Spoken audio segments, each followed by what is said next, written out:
First question ఎవరికి? నాకా? Okay, go head. దగ్గర నమస్తే లోకేష్ సార్.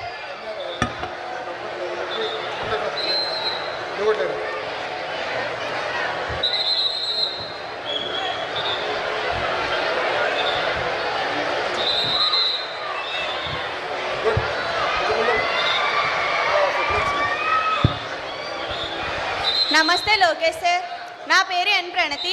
ఓకే సార్ అని ఎవరినో పిలిస్తే నాకు చాక్లెట్ ఇవ్వాలి. సో ఇప్పుడు ఒక చాక్లెట్ ఇవ్వాలి నువ్వు నాకు, ఓకేనా?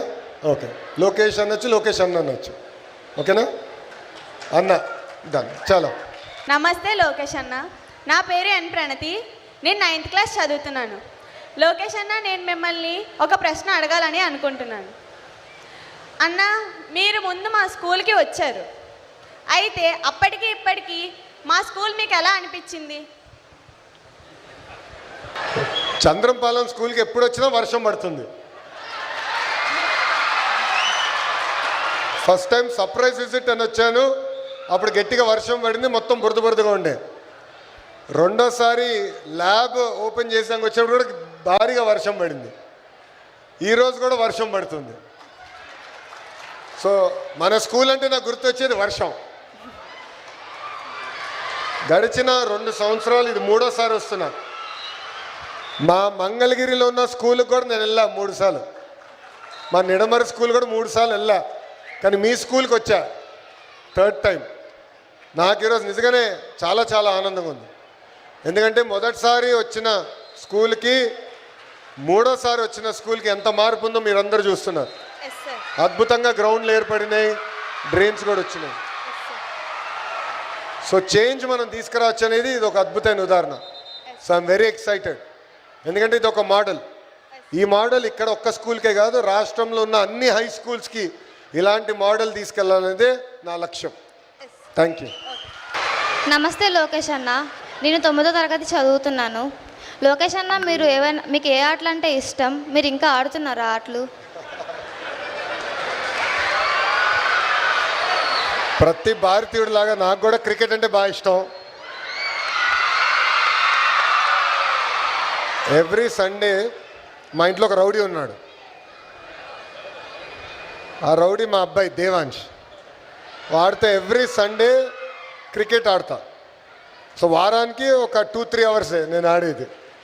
దానికన్నా ఎక్కువ టైం ముఖ్యమంత్రి గారు మాకు ఇవ్వట్లేదమ్మా. స్కూల్స్ ఎలా ఉన్నాయి, చదువు ఎట్లా చెప్తున్నారు, బిల్డింగ్స్ ఎప్పుడు ఇంప్రూవ్ చేస్తారు, ఇన్ఫ్రాస్ట్రక్చర్ ఎంత మెరుగుపరుచుతారు, దానిపైన మమ్మల్ని తోముతూ ఉంటారు. మాకు ఛాన్స్ ఇస్తే కొంచెం పడుకోవాలనుకుంటాం మంత్రులు, అంత తోమేస్తారు ముఖ్యమంత్రి గారు. బహుశా మీ టీచర్లు చాలా బెటర్, మిమ్మల్ని అంత తోమరు. మా టీచర్ మటుకు 2 పీకుతూ ఉంటారు. Thank you. ఇంకో క్వశ్చన్ అన్న, మీకే అమ్మాయిలకు ఆడుకునే అవకాశాలు తక్కువ, ఇంకా కెరీర్లో ఎంచుకునే అవకాశాలు కూడా తక్కువ. అందులో మీ అభిప్రాయం ఏంటి? మీరు అనిన విషయం చెప్పింది వాస్తవం. మహిళలు ప్రత్యేకంగా స్పోర్ట్స్లోకి వస్తాం అనేది చాలా తేలికైన పని కాదు. నేను ఇంకొక ఉదాహరణ ఇస్తా. శ్రీచరణి ఉంది, మన ఉమెన్స్ క్రికెట్ టీంలో స్పిన్నర్, అద్భుతమైన బౌలర్. శ్రీ కడప జిల్లా నుంచి వచ్చింది. సో వరల్డ్ కప్ గెలిచిన తర్వాత శ్రీని నేను కలిసా. అప్పుడు శ్రీని అడిగా, ఏంటమ్మా ఇక్కడ ఇట్లా మీ ఇంట్లో ఒప్పుకున్నారా ఇమీడియట్గా క్రికెట్ ఆడాలంటే అని. వాళ్ళ నాన్న ఒప్పుకోలా, అస్సలు ఒప్పుకోలా. అప్పుడు శ్రీ గొడవ పెట్టుకుంది, నన్ను ఆడనిస్తేనే 10th క్లాస్ ఎగ్జామ్ రాస్తాను, లేదంటే నేను రాయను అని. సో చివరికి తల్లిదండ్రులు ఇంకా ఆమె 10th క్లాస్ ఎక్కడ ఎగ్జామ్ రాయేదో భయపడి ఏకంగా ఆమెకు అవకాశం ఇస్తాం జరిగింది. So it is not easy for women in sports. అందుకే మేము కూడా ఆలోచించేది షీ ప్లేస్ అని ఒక ప్రోగ్రామ్ తీసుకొస్తున్నాము. సో స్కూల్లో నుంచి మీరు చూస్తే ఇప్పుడు కొత్త ఇన్ఫ్రాస్ట్రక్చర్ ఇస్తున్నాం, ఇన్ఫ్రాస్ట్రక్చర్ వస్తుంది, కావాల్సిన ఎక్విప్మెంట్ అందజేస్తున్నాం. ఇక్కడనే కాదు, ప్రైమరీ స్కూల్స్ కూడా. సో కొంతమంది ఆర్చరీ, కొంతమంది వాలీబాల్, కొంతమంది ఖోఖో, కొంతమంది క్రికెట్, కొంతమంది బాస్కెట్బాల్, కొంతమంది ఫుట్బాల్. సో వాళ్ళకి కావాల్సిన విధంగా ఇన్ఫ్రాస్ట్రక్చర్ ఇచ్చి ఎక్కువ అవకాశాలు కల్పించాలనేది మా లక్ష్యం. ఈరోజు మీ ఫ్రెండ్స్ని కలిసా, ఇద్దరు అమరావతి కప్కి ఫైనల్స్కి వెళ్ళారు, నెక్స్ట్ తిరుపతికి వెళ్తున్నారు ఆడడానికి. సో ఇన్ బాస్కెట్బాల్ ఇద్దరిని కలిసా. So they are going. So అట్లా అవకాశాలు ఎక్కువ కల్పించాలి. సో అప్పుడే మహిళల్ని ఎక్కువ స్పోర్ట్స్ వైపు చూసాక అవకాశం ఉంటుంది. Thank you. నమస్కారం ఎమ్మెల్యే గారు, నా పేరు వి జగదీష్. నేను 9వ తరగతి ఈ సెక్షన్ చదువుతున్నాను. మీరు ఇప్పటి వరకు విద్యాశాఖ మంత్రిగా పనిచేశారు కదా. ఇప్పుడు విద్యాశాఖ మంత్రి నారా లోకేష్ గారు కదా, ఆయనకి మీరు ఇచ్చే సలహాలు సూచనలు ఏమిటి?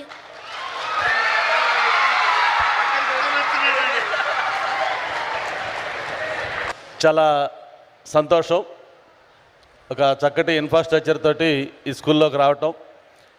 మరి రెగ్యులర్ మీటింగులు మేమేదో 4 మాటలు చెప్పి వెళ్ళిపోకుండా ఒక ఇన్నోవేటివ్గా ఈ ఇంటరాక్షన్ విత్ స్టూడెంట్స్, అంటే ఇక్కడ 4 ఉన్నారు కానీ వాళ్ళు 4 మీ అందరి తరఫున రిప్రజెంట్ చేస్తూ ఉన్నారు. మీరు ఎగ్జాక్ట్గా ఏమనుకుంటున్నారు, మీ అభిప్రాయాలు ఏంటి, అవి మా నుంచి తెలుసుకోవాలనే ఒక వినూత్నమైన ప్రక్రియ ఈ చంద్రంపాలెం స్కూల్లో స్టార్ట్ అయ్యింది. దీనికి అందరం కూడా చప్పట్ల ద్వారా దీన్ని అందరూ కూడా వెల్కమ్ చేయాలి. Thank you very much. మా ముందు ఇంట్రడక్షన్ అది ముందు మా తమ్ముడు అడిగాడు గతంలో, తమ్ముడే కదా మరి, చిన్నవాడు అంటే తమ్ముడే కదా మరి. ఓకే రైట్, కొడుకు మనవడు అనుకుందాం. గతంలో నేను హెచ్ఆర్డి మినిస్టర్గా మన విజనరీ లీడర్ చంద్రబాబు నాయుడు గారి నాయకత్వంలో కొత్తగా ఏర్పడ్డ రాష్ట్రానికి 5 సంవత్సరాలు పనిచేసే ఒక అపూర్వమైన అదృష్టం నాకు కలిగింది. ఆయన మాకు మంత్రులుగా బాధ్యతలు చేపట్టిన వెంటనే ఇప్పుడే లోకేష్ బాబు గారు చెప్పారు, మీకు మీ టీచర్లు హెడ్ మాస్టర్లు ఎలా తోముతున్నారో అనేది అంతకంటే ఎక్కువ తోముతున్నారని. మా అప్పుడైతే కొత్తగా ఏర్పడ్డ రాష్ట్రం, ఏమీ రాజధాని లేదు, ఒక వినూత్నమైన ఛాలెంజెస్ మనకు ఉన్నాయి. ఆ టైంలో కొత్తగా గవర్నమెంట్ వచ్చింది, ప్రజల నమ్మకంతో మనకు వేసి గెలిపించారు, కాబట్టి మన మీద బాధ్యత ఎక్కువ ఉంది. మీరు ఏం చేస్తారనే దాని మీద ఒక క్లియర్ కట్ డైరెక్షను, ఒక విజన్ తోటి మా అందరినీ ముందుకు నడిపించారు.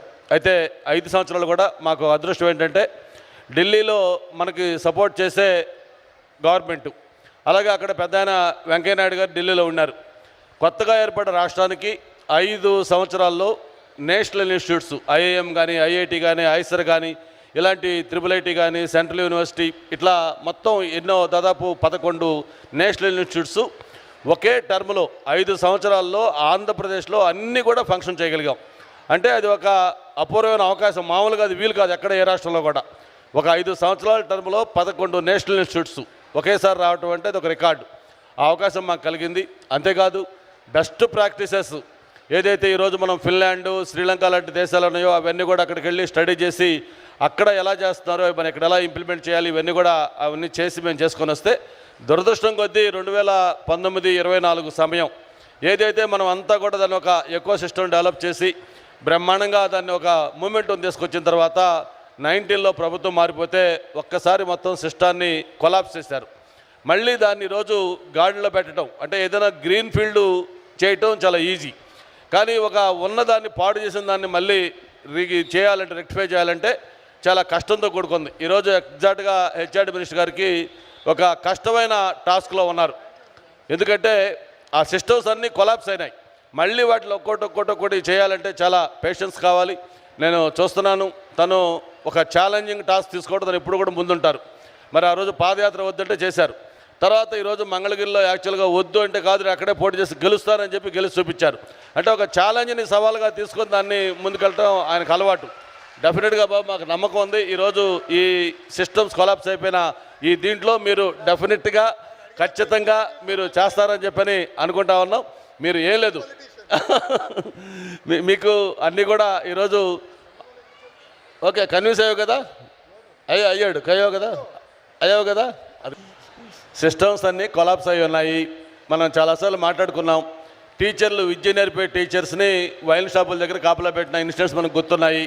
కాబట్టి అవన్నీ కూడా తీసి నిజంగా విద్య స్కూల్స్ ఏ పర్పస్ కోసం స్టార్ట్ అయ్యాయో ఆ పర్పస్ కోసం టీచర్లు కానీ లేకపోతే స్కూల్ కమిటీలు కానీ అన్నీ కూడా రాజకీయాలకు తావలేకుండా ఇప్పుడు మీరు ఆల్రెడీ చేస్తూ ఉన్నారు. మీరు అక్కడ దిగిన దగ్గర నుంచి నేను చూస్తున్నాను, ఎవరైనా మన ఇంపార్టెంట్ లీడర్లు వచ్చినా కూడా బాబు మీరు ఎవరు ఇక్కడ వద్దు, మీకు ఏదైనా ఉంటే పార్టీ ఆఫీస్లో నేను 1 అవర్ టైం ఇస్తున్నాను, అక్కడ రండి, ఇది ఎక్స్క్లూజివ్గా పిల్లలకి స్టూడెంట్స్తో ఉండాలి అని చెప్పి అది క్లియర్ కట్గా చెప్తా ఉన్నారు. ఇవన్నీ కూడా మీరు నేర్చుకుంటే అవన్నీ కూడా స్ట్రిక్ట్గా ఇంప్లిమెంట్ చేసి బ్రహ్మాండమైన మెసేజ్ ఇస్తూ ఉన్నారు.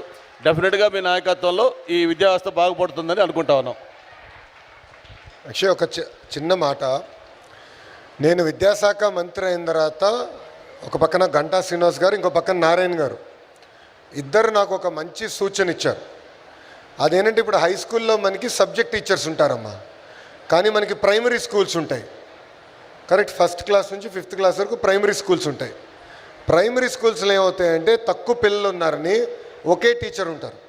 1st to 5th single teacher, అంటే ఒకే క్లాస్ రూమ్లో ఒక్కొక్క సైడ్లో కూర్చోబెడతారు. మీరు అప్పుడు నాకు చెప్పింది ఏంటంటే 1 class 1 టీచర్. సో 1st ఒక టీచర్, 2nd ఒక టీచర్, 3rd ఒక టీచర్, 4th ఒక టీచర్, 5th ఒక టీచర్. సో 1 class 1 టీచర్ తీసుకురండి, ఆటోమేటిక్గా క్వాలిటీ ఆఫ్ ఎడ్యుకేషన్ ఇంప్రూవ్ అవుతుందని ఆనాడు ఆయన సజెషన్ ఇచ్చారు.